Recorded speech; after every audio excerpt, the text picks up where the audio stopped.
because this is one of our purposes to try to promote these stories of hope. So first, I would like you to tell us, who are you and why did you get engaged in this work, and what is your work about? Hi everyone. Hi Kirsten.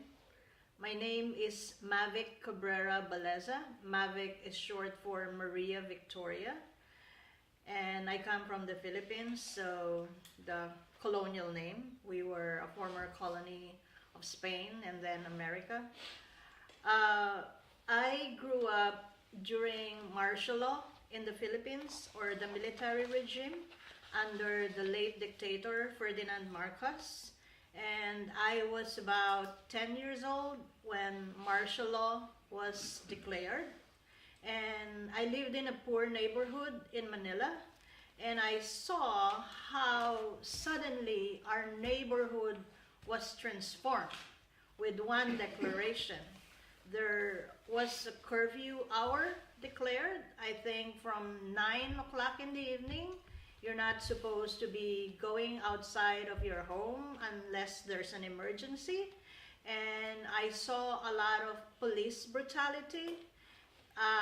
The thinking with the police and the military, crime is often committed by poor people, and therefore there were a lot of raids and what we call zoning in our community, where men were every so often, like once a week or 2 times a week, were told to get out of the house and strip down to show if they, or to find out if they have guns or they have tattoos, because tattoo was, associated with people who have been to jail.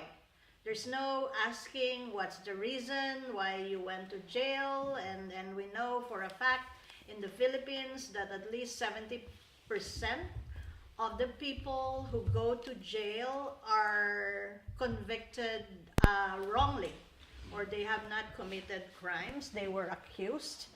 And more than 90% of the people in jail are poor people. So the law was against, the poor.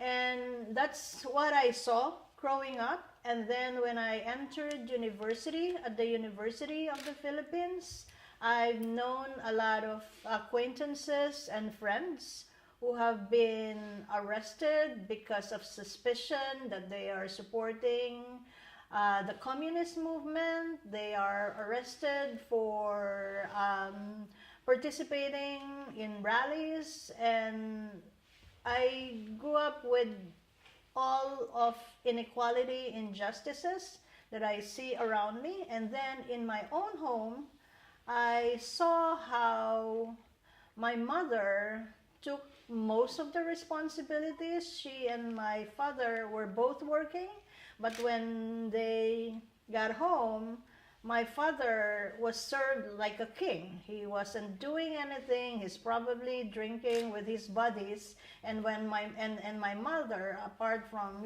working outside the home, and she came, she cooked, she washed, she attended to sick children. So inequality at different levels and in different forms. So I call myself an organic feminist, an organic activist, that it's within me. It's founded from my personal experiences.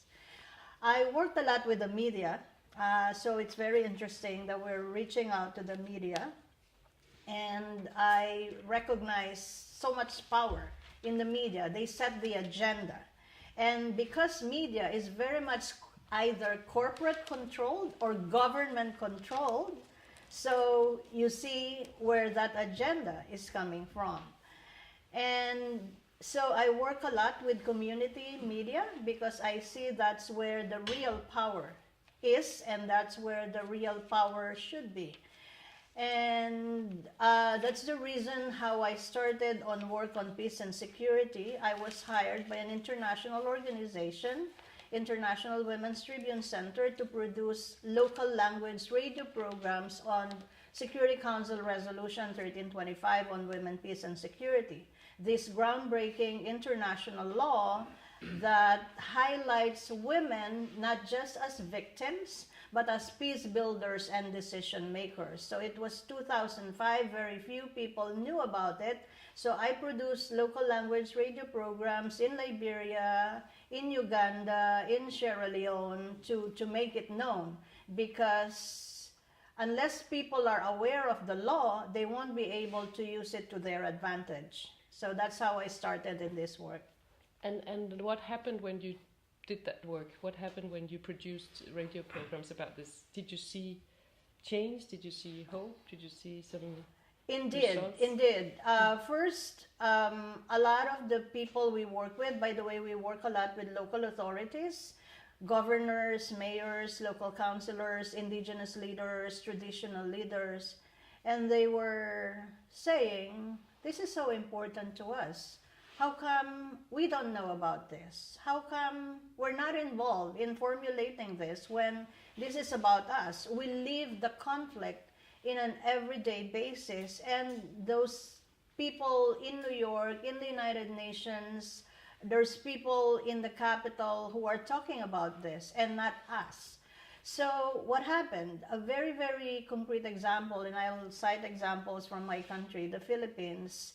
We work with indigenous communities in the Cordillera Mountains. And in the Cordillera Mountains, they have bodong.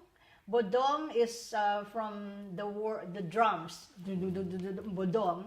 And you know, before cell phones and internet, people use drums to communicate. People use drums to gather people at the center of the community. So this bodong is also a local court. It's also a peace-building mechanism. It's a conflict resolution structure. But the bodong, for centuries, was composed of a council, 24 members, all men. And it's very important in the community. They handled everything from tribal wars to people fighting over land to small robberies in the community and even cases of sexual abuse. So it's very, very important for the indigenous Filipino community in the Cordillera Mountains. But only men decided. 24 council members, only men. And so we started this localization program on Resolution 1325. We brought everyone in the community, the traditional leaders, the women, the mayors and governors. And after a series of localization workshops, they invited 4 women for the first time after more than a century. And we visited the Cordillera again after 2 years of implementing this, and they said more women are coming up to report about their cases because they're more confident talking to their fellow women than to these 24 men. And even the men who were in the council, in the bodong, were saying, the conversations and the decisions that we make are so much more meaningful now. They are so much connected to the community, and the community is following the decisions that the bodong is making. There is more inclusive and participatory manner. And then another example, also from the Philippines. The last one. Yeah, in one town, it's called Riau, Quezon.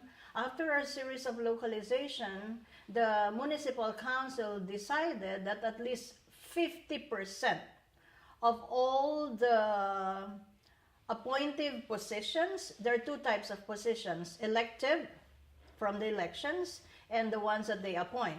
The elections they cannot control so much, but the appointive they can control, and they've decided 50% will be reserved for women. So women will be able to participate in decision making. Thank you very much. I wish we had more time, but this will be for now. And then we'll have combatants for peace.